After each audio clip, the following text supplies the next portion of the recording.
Okay, welcome everybody. It's Cindy McCaffrey here from SeaTow, and we're so excited. We have Mikkel from ACR Electronics, and he's going to tell us all about beacons today. So, welcome, Mikkel. Thank you, Cindy. Glad to have glad to be here. Glad to be able to talk about beacons and the relationship that SeaTow and ACR have had. So, why don't we just get started and into this Q&A? Great. So, let's start off with maybe an easy question for you. What is an EPIRB? Sure. So an EPIRB stands for Emergency Position Indicating Radio Beacon. Essentially, what it is it's a life-saving beacon. They're built for boats. They're designed to float in the water, and essentially, when it's out of the bracket and it gets wet, it'll automatically turn on. Or you can do a quick little, activation manually. And so what it does is it sends a satellite signal, to 3 different satellite constellations in space. It will come back down to Earth. In the United States, NOAA, the National Oceanic Atmospheric Administration, will monitor all of the incoming messages. And that's where your registration is actually stored for the beacon. And then they will see who the beacon belongs to and where the beacon's going off. And they will then give that distress message to the closest search and rescue party. So in most of your customers' cases, you'll be on the water. They would give that message to the Coast Guard, who now knows who you are, where you are, and that you need help. And so they're coming immediately for you. And all of that can literally take place in as little as 3 minutes.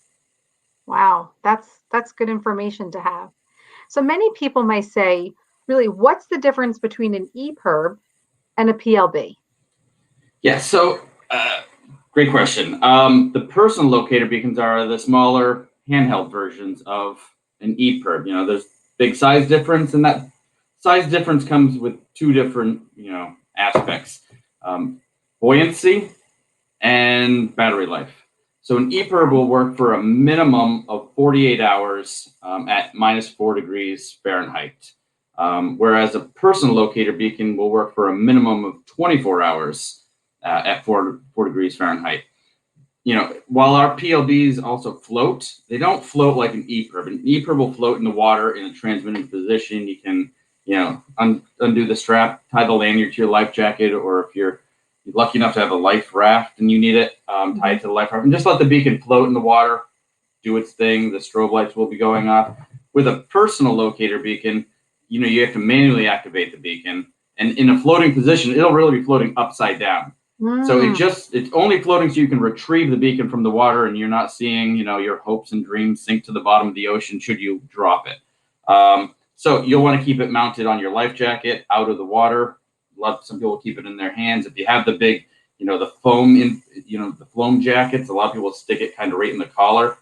We've had some survivors say that was the most comfortable position for them. So there's a lot more manual, care you have to do when activating this in the water. On land, it's easy. Just set down on the ground and forget it, and tend to the emergency at hand. So those are really the 2 differences. They both work through the same satellite system. They both have the same homing frequencies. Essentially, the system works the same. It's the floating in water and transmitting position versus manually out of the water and out. Those are really the main 2 differences. Right.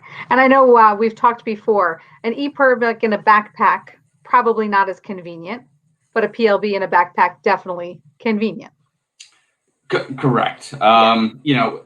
The EPIRBs are designed for the boat. You're going to mount the bracket to your boat, keep that EPIRB, at bay all the time. With a PLB, we design them so that you'll wear them, whether you're on land or you're on water, tie it, hook it to your belt clip, clip it to your shorts. They come with inflation tube clips. So if you have an inflatable life jacket, you can keep it inside your inflatable life jacket. So it's important for the captain to have his own beacon, especially if you're doing any night boating where people might be sleeping in the cabin, down below, and you're the only one on deck. Have that inflatable life jacket on, have a PLB inside, and always have an EPIRB for the boat, especially when you're going, miles offshore. An EPIRB is the best beacon for boaters. Sure. So maybe the next question that people will understand, Who do I register the beacon with? Because you made mention they'll know who you are. Correct. So I mentioned previously you register the beacon with NOAA. So and that's in the United States. Wherever you live, if you live in Canada or in the United Kingdom, every beacon is programmed to a specific country. And so in the United States, you have to buy a beacon that's programmed for the United States, and that way you can register it with NOAA. And inside the packaging, there's a self-addressed stamped envelope that you can really fill out and mail in. It doesn't cost you anything. Or you can just go to beaconregistration.noaa.gov. And essentially, this is your part in your own rescue should you ever have to activate the beacon.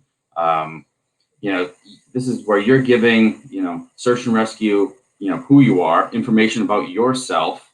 So should you ever have like a false alarm, we're all in quarantine right now. So if my son was to accidentally grab my beacon and turn it on, luckily it's registered to me. So my cell phone would ring and I'd probably see an unknown number that I've never seen call me before.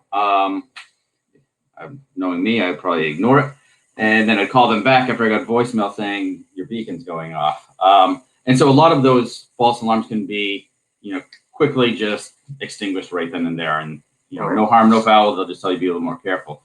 But it also gives me the ability to say, here's my 2 emergency contacts. Here's my wife, here's my mother. These are the 2 people I'm telling where I'm going at all times, who I'm going with. They're going to have my float plan when I'm out on the water. So if they can't get a hold of me, then search and rescue will then begin calling, my wife. And then, if they can't get a hold of her, then my mom, just to try to get any information specific to my particular beacon going off. And I always encourage people, all of this registration is free. You can update online as many times as you want. And I tell everyone, just go in, do it online because it's so much faster and easier. Sure. You will get like a little sticker mailed back out to you from NOAA. And so when you get that, you want to make sure that, the number on the sticker matches the actual hex ID, just to make sure that there wasn't a slight typo, anything like that. But then in the additional fields column, always put in there, your float plan. If you're going on a big trip, put in the float plan. Say who's going with you. Say if anyone has medical conditions, because that's, EPIRBs aren't used, majority of the times they're not used because a boat sank or capsized. And actually, the majority of the times that there's medical emergencies, people need to get medevaced out there. Anything like that, 20, 30 miles out on the water is, can be catastrophic versus if that happens on shore here. Sure. So, you need to get that help immediately and being able to communicate your exact position. A lot of times Coast Guard, even if you're hailing Mayday, they'll ask you if you have an EPIRB and please turn it on if it's that big of an emergency. And so that's what registration does, most important part, and that's how you help yourself in your own rescue. This kind of really leads into our next question. If I activate that beacon, will the Coast Guard or do we come and get you from SeaTow? Mm-hmm. So when the message comes down and NOAA gets it in Maryland, they're automatically going to give it to the Coast Guard if you're on the water. If you're on land, they'll actually give that message to the Air Force Rescue Coordination Center, who will then figure out who the closest rescue center on land is. But the Coast Guard will actually get that message. And so they'll be the ones executing on the actual search and rescue. Now, Cindy and I have had the pleasure of meeting plenty of times and having a lot of great conversations because in certain instances, a SeaTow boat captain has been the closest person to that emergency situation. And so as Coast Guard is on the VHF trying to find other vessels in the area that can assist, that's where SeaTows come in. I think we've seen 4 or 5 in the past 2 or 3 years, where they've been the first responder on the boat. And then obviously Coast Guard comes in afterwards to help out. So yeah, it's typically going to be Coast Guard, but, sometimes it's a good Samaritan if they're the closest ones. Sure. Sometimes it's SeaTow. Hey, it could be, as long as someone's coming, who cares who it is to pick you up? Absolutely. You're not going to be picky at that point. Right, right. So let's talk about what's a Category 1 EPIRB and the styles. Right. So EPIRBs come in two different styles, and unfortunately, I don't have a Category 1 here in my home quarantine, but I do have the Category 2. But the main difference is, a Category 1 EPIRB, it's all about the bracket that it comes with. The EPIRBs itself are exactly the same. It's the bracket that comes with the EPIRB. So the Category 1 has a big shelter that goes over it, and it's an automatic deployed bracket for the EPIRB. So if your boat was to sink at a depth between 4 and 12 feet, the hydrostatic release inside that bracket will sense the water pressure change and will essentially release. And there's an ejector spring that will push that beacon out of the bracket, and then it'll float to the surface. And because it's out of a bracket and wet, the EPIRB will automatically be turned on when it hits the surface of the water. And now it's automatically transmitting your position. So at that point, you can swim over, grab the EPIRB, tie it off to yourself, and just let it float and do its thing. With a Category 2 bracket, it's a manual activation. So, if you're talking about, some people just don't want to have it inside their console or their cabin, a little more protected. They want to be able to go get it. It's a simple push the button, pop the beacon out, and now you have to either manually push it or now throw it in the water. But you do have to manually remove it from the bracket. If your boat was to sink and your EPIRB was in the bracket still, it's not going to turn on. So people get confused about that a little bit. In either a Category 1 bracket or a Category 2 bracket, in here you can see this little potted area, there's a magnet. And we put those magnets in there because that turns off the water activation sensor. So if you're just hosing down your boat and you accidentally, squirt the EPIRB, you don't have Coast Guard helicopter flying over your house in 20 minutes trying to figure out what's going on. So, sure. So real important, some people keep them in a ditch bag. That's another great alternative to a bracket. Even though it will come with a bracket when you purchase it, you just have to remember, if you keep it in a ditch bag, keep that ditch bag someplace that's not going to get wet. That way it doesn't accidentally turn on. This probably brings us to the next question is, if they are going to mount this beacon, where are some good spots to do that on your vessels? Yeah, so it really, it's a hard question to ask because it's depending on what kind of vessel we're talking about. With the Category 1 bracket, a lot of the commercial boats are required to have a Category 1 bracket, especially the bigger GMDSS soulless vessels. But you'll see a lot of sailboats have a Category 1, and even some of the sport fishes will have a Category 1 beacons mounted on them. The most important thing when installing a Category 1 is just make sure there's nothing overhead. When you're looking for that location, make sure there's really nothing overhead, because if that boat was to capsize and then the beacon gets ejected out, you just want to make sure it doesn't get trapped anywhere on the boat. So that's what I look at with a nice sport fish boat, for example. You might see them mounted up on the front where you'll see some of the life rafts, the automatic life rafts mounted, or with a sailboat in the very, the back.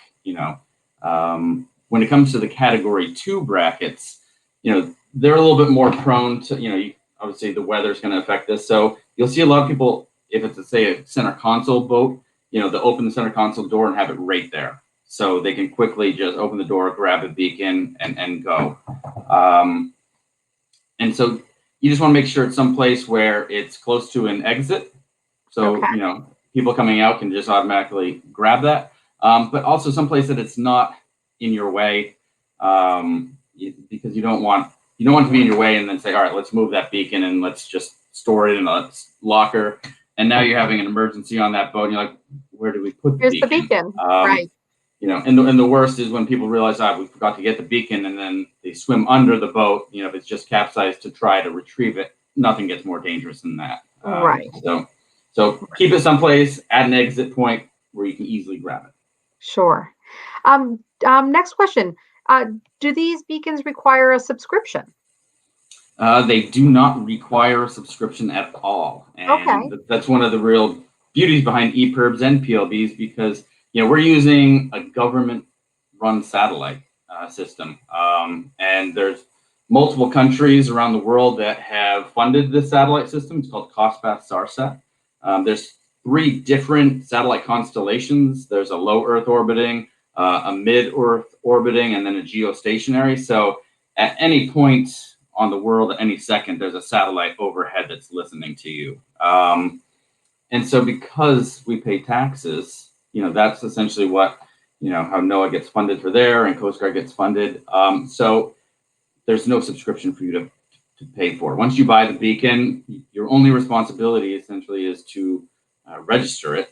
That's your part of the rescue, but there's no subscription, which is the beauty of it. And actually, these beacons help us from a taxpayer standpoint, because by having a beacon and you having an emergency, essentially the Coast Guard now only has to send one boat to your location or one helicopter to your location. If I was to be 3 hours late coming in and my wife now is panicking because she can't get in touch with me and she calls Coast Guard, right, it's going to be, 6, 7 boats out there, 3 helicopters. It's going to be a big search pattern that they're looking for. And each of those boats, is thousands of dollars to run per hour, and the helicopters are almost $10,000 to run per hour. So, you're talking about, putting their lives in danger too.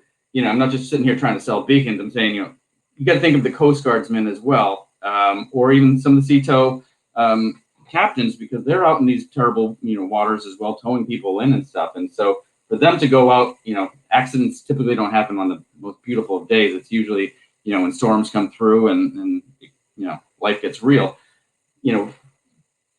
Limiting the number of people that have to go to rescue you is also really important. And as boaters, I'm sure everyone's had close instances and little stories that they can tell, and it's kind of taking that and thinking about the brave Coast Guard men and women that have to go out in those conditions. So long answer, sorry, no subscriptions. Nope, but really gives us the full picture of it. Sure. What about, can I use that personal locator beacon anywhere? Yeah, absolutely anywhere. And even with an EPIRB, you can use it anywhere. The thing with the PLBs, they're just more convenient to carry. So, if you're just traveling abroad, perfect time to take a PLB. Mine, I put my camo skin on mine because I prefer to take my PLB hunting with me. But we have a lot of people that will go camping, RV trips, family vacations. You don't know when something's going to happen. I would say a lot of probably about 20% of our survivors on land, nothing was wrong with them, but they came across people on, a camping trip or a hike that, had broken a leg, and they're just being a good Samaritan because they're out of cell phone range, and they'll, pop the antenna and press that on button and get help. And so, yeah, personal beacons are perfect. You can take them anywhere around the world. Right. That's great. So what's the difference between InReach or Spot and a personal locator beacon? I think this is probably good for our members to understand the difference. Yeah, no, exactly. So, they're two completely different products. The Garmin InReach and the Spot products are very much alike. They're both using different commercial satellite systems. And because you're using commercial satellite systems, you have a subscription that you have to pay when you buy those beacons and you start to set those beacons up. And, sometimes it's monthly, sometimes it's annual, depending on the different feature sets that you want. They're really cool for tracking and sending some messaging, two-way messaging and whatnot. So that's why they're one set of a product. They do come with an emergency SOS function. That does go to a third-party call center called GEOS. And then GEOS is essentially trying to facilitate your rescue with Coast Guard or Air Force and search and rescue agencies. And so they're good at that, but it's, they've all, Coast Guard and everyone has to essentially, think of it like a missing persons report. They've got to get all the pieces in the puzzle together to say, all right, this is a real emergency. Now we're going to send out a helicopter to where they're saying we have to send out a helicopter. Okay. So it's not as immediate. Whereas with a personal locator beacon, we're using government satellites. It's a direct link right into the Coast Guard. By law, Coast Guard has to go out and turn off that beacon. And so, like I said, within 3 minutes, they know who you are, where you are, and that you need help. And so no subscriptions are required with the PLBs. But, you don't get that tracking aspect of it. but you also don't have to pay the subscription aspect with the PLBs as well. So two completely different products. It's, you know, if you want the cool tracking and messaging piece, Spot and Garmin are the way to go. You know, if you want rescue, you know, that's where PLBs are the choice. All right. Good, good to clear that up, which is great. How long do EPIRBs and PLBs last? Yes, so like I mentioned, that an EPIRB, when you activate it, will work for a minimum of 48 hours, and a PLB work for a minimum of 24 hours.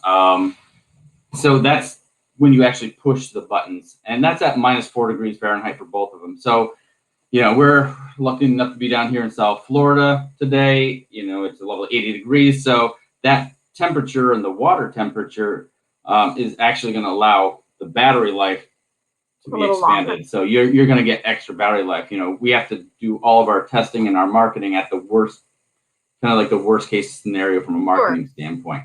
And from a testing standpoint, you know, that's another difference between the EPIRBs and PLBs versus the Spot and the Garmin's is it typically takes about 6 months of testing and approval work to get one of them passed, because there's just books upon books of regulations that we have to meet. So now each of the products has a dedicated lithium battery inside. So typically, depending on the beacon model, they'll last between 6 years and 10 years. Some have user replaceable batteries, and some you have to send them to our battery replacement centers, which we train every year.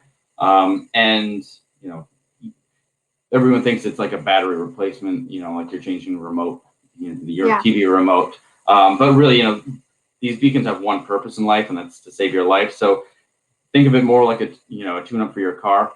We're replacing gaskets. You know, we're replacing the hardware and the O-rings on those gaskets. The battery packs are custom made by us in Fort Lauderdale, where we make the beacons. You know, we need to make sure that the beacons are pressurized. We have software we need to tweak to tell the beacon that it has a new battery. You know, there's a lot that goes into it. You know, we need to do satellite burst testing to make sure that the beacon's fully operational, because when we hand that beacon back to you, we want you to know that it's good for another 6 or 10 years. Right. You read my mind, because that was going to be my next question. You know, can I replace the batteries myself? So really, you have a program in order to do that. Yeah. So right now, with all of our personal located beacons, you have to send them to one of our battery replacements in 5 years, 5 to 6 years, depending upon the model. With the EPIRBs, our EPIRBs in the past, you know, would go through that same exact program. And even the EPIRBs that we make that have user replaceable batteries, you know, we tell people too, send them to the battery replacement center. Let them deal with the hassle of changing out the battery. It's not very difficult, but that way they can at least still do the satellite burst testing, check, you know, think of anything that lives on your boat for, you know, this is a 10-year battery life. So think of anything that lives on your boat for 10 years. I mean, it doesn't look like it does that first day. You know, they'll come in completely disgusting to our centers at times.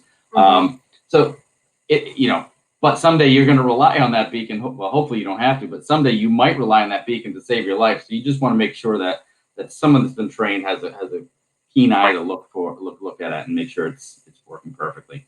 So, Mikkel, let's talk about somebody that's used an actual beacon, right? And do you have a replacement program for that as well?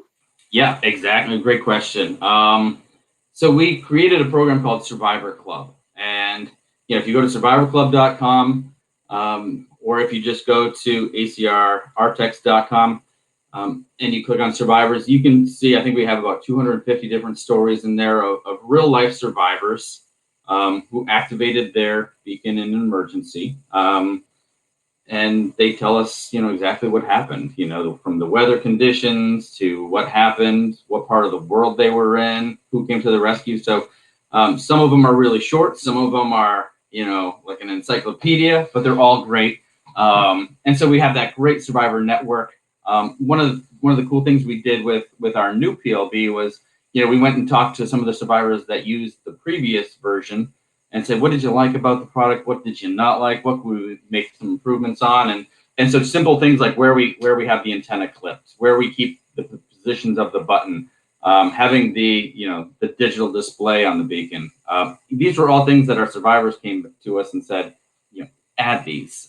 Even just the different functionality as far as how do I clip it and wear it. So, it adds a level of sophistication to our engineering when we're making new beacons, because now we can actually talk about, this is how they're used. Right. Whereas our engineers are sitting there saying, this is the best product we can possibly make. And we're saying, our survivors don't want that, though. Let's go down this path because that's what they said the issue was, or, that's what the improvement they wanted to see. So, and when with that, anyone that submits their story, we take their beacon back, we put it on our wall of fame, and we send them a brand new beacon free of charge. Right. Obviously we don't love when everyone has to be rescued, but when they do, we love that it's a good story at the end. That's what Mikkel and I have worked on a number of these rescues that SeaTow's been involved with your team, and thankfully it's really been a good end of the story, which is great. So I guess somebody might be asking now, do SeaTow members get a discount when they can purchase one of these products, an EPIRB or a PLB? And the answer to that question is yes. So we at SeaTow have something called the SeaTow Savings Club. It's a deals and discounts program for SeaTow members. So what they would do is they would go on to the SeaTow.com website. They would navigate over to the login section. They'd log in as a member. They would go over and they would go down to the deals and discounts, which is our SeaTow Savings Club program. They'd go over to the ACR logo in there. They'd head over to the website, which is acrartex.com. They'd log in, they'd get the code, and they would be very easily be able to get a discount on these products. So we always think safety first over at SeaTow. ACR is a team of people that really help us with that safety message out on the water. And we're really excited that you shared all of this information with us today, Mikkel, because I think a lot of people might have been questioning, is this a product for me? Do I really need this? I don't really understand how this technology works. And I think you've really given us a great overview. No, it's great. Thank you for having me. And I think especially in the world we live in right now, where everyone's thinking about safety, just simply leaving the house, it's nice to kind of sit back and think, when I go on my boat, am I being as safe as I can? Or when I'm going in the outdoors, am I being as safe as I can? And what am I not doing? And so, when we have our flares, they're great. We have our VHF radios and our extinguishers, all that's great. But what do you actually have that's going to tell people who you are, where you are, and that you need help, just like that. So, it's nice to see people actually thinking about safety for a change. And I think the most important thing is, man, we just hope you never have to use one of our products. So thanks for having me, Cindy. All right. Have a great day, everybody. And thanks again, Mikkel and your team. All right. Thank you. Bye-bye.